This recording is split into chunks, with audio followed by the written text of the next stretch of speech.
Hello everyone, welcome to sqadia.com. My name is Saima Mushtaq and our today's topic in obstetrics is assessment of fetal well-being.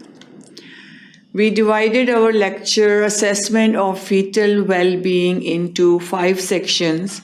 In the first section we will talk about the ultrasound, and in this we will talk about the advantages of ultrasound in obstetrics, diagnostic ultrasound in obstetric practice, transvaginal ultrasonography, and also we will talk about the other type which is known as the Doppler ultrasound.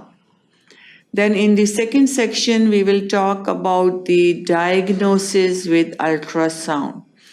In this section, we will talk about the diagnosis and confirmation in early pregnancy, determination of gestational age, fetal size and growth, and also diagnosis of fetal abnormality and multiple pregnancies.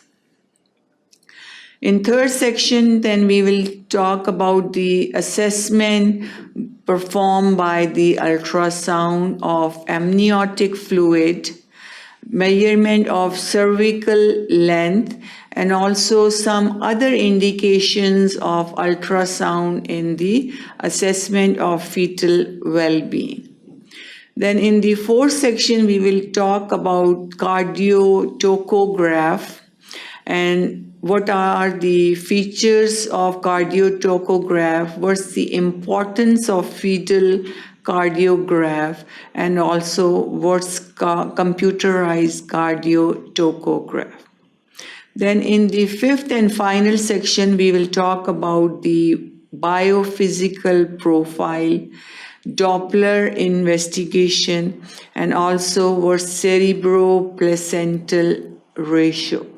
So all this will be covered in the topic assessment of fetal well-being.